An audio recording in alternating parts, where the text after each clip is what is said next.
ইউরোপের দেশ জার্মানি, আর এই জার্মানির রাইন নদীর শান্ত ঢেউর পাশে অবস্থিত জার্মানির ক্লোন শহর। আর এই শহরে দাঁড়িয়ে আছে এক অবিশ্বাস্য স্থাপত্য, যাকে বলা হয় মানুষের হাতে গড়ে তোলা আকাশ ছোঁয়া প্রার্থনা, ক্লোন ক্যাথেড্রাল। এটা শুধু একটা গির্জা নয়, এটা সময়ের ভেতরে জমে থাকা 700 বছরের ইতিহাস।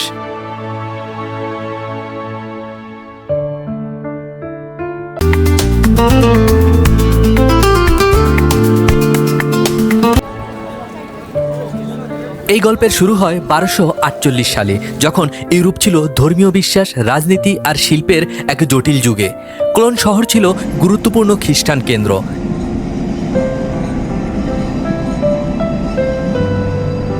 সেই সময় এক বিশাল ঘটনা ঘটে। খ্রিস্টান ধর্মের 3 জন মহাজ্ঞানী, যাদের বাইবেলে যীশু খ্রিস্টের কাছে উপহার নিয়ে আসার কথা উল্লেখ রয়েছে, তাদের পবিত্র অবশেষ ক্লোন শহরে আনা হয়।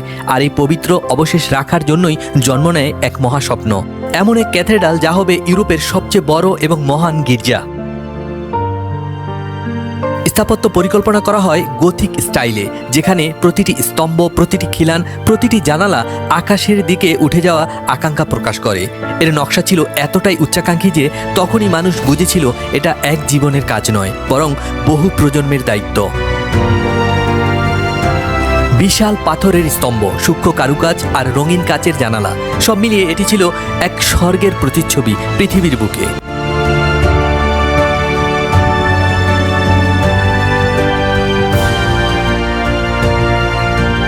কিন্তু সময় সহজ ছিল না। ত্রয়োদশ শতক থেকে নির্মাণ কাজ ধীরে ধীরে থেমে যায়।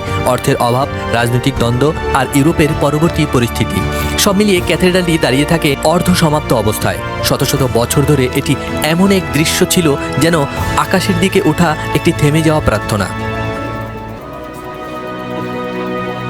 1400, 1500, এমনকি 1700 শতকেও এটি ছিল অসমাপ্ত রহস্য।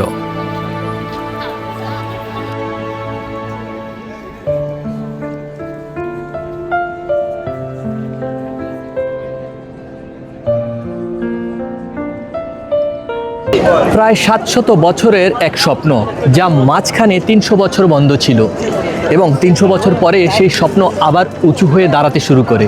বর্তমানে সেই স্বপ্ন এতটাই উঁচু হয়েছে যা আকাশ ছুঁতে চাইছে। আমি এখন দাঁড়িয়ে আছি জার্মানির ক্লোন শহরে, এবং আমার পেছনে যে গোথিক আর্কিটেকচারের ক্যাথেড্রালটি দেখতে পাচ্ছেন, এটি সেই বিখ্যাত ক্লোন ক্যাথেড্রাল।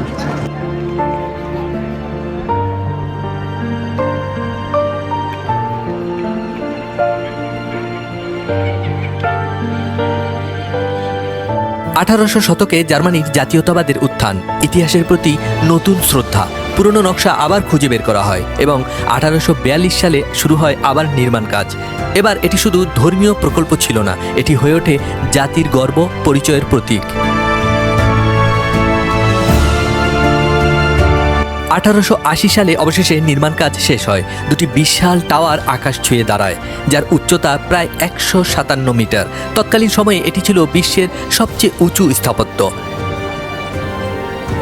যখন এটাকে উদ্বোধন করা হয়, তখন এটি ছিল ইতিহাসের এক দীর্ঘ নিঃশ্বাসের সমাপ্তি। তারপর আসে দ্বিতীয় বিশ্বযুদ্ধ। ক্লোন শহর প্রায় ধ্বংস হয়ে যায়। বোমাবর্ষণে চারপাশ ধ্বংসস্তূপে পরিণত হলেও অবিশ্বাস্যভাবে ক্যাথেড্রালটি দাঁড়িয়ে থাকে।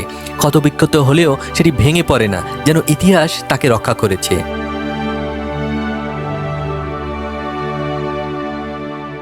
যুদ্ধ শেষ হলে ক্যাথেড্রালের ভাঙা অংশগুলো আবার মেরামত করা হয়। আজ এটি শুধু ধর্মীয় স্থান নয়, এটি ইউনেস্কো বিশ্ব ঐতিহ্য। এটি ইউরোপের সবচেয়ে বেশি ভিজিট করা স্থাপত্যগুলোর একটি।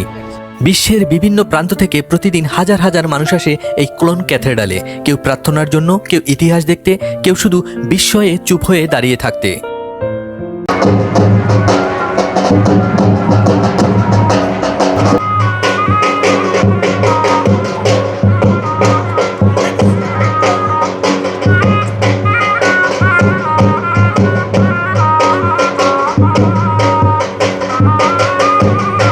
ক্লোন ক্যাথেড্রাল আমাদের মনে করিয়ে দেয়, মানুষ শুধু ভবন তৈরি করে না, সে তৈরি করে স্বপ্ন, বিশ্বাস আর সময়কে ছুঁয়ে থাকা কিছু স্মৃতি।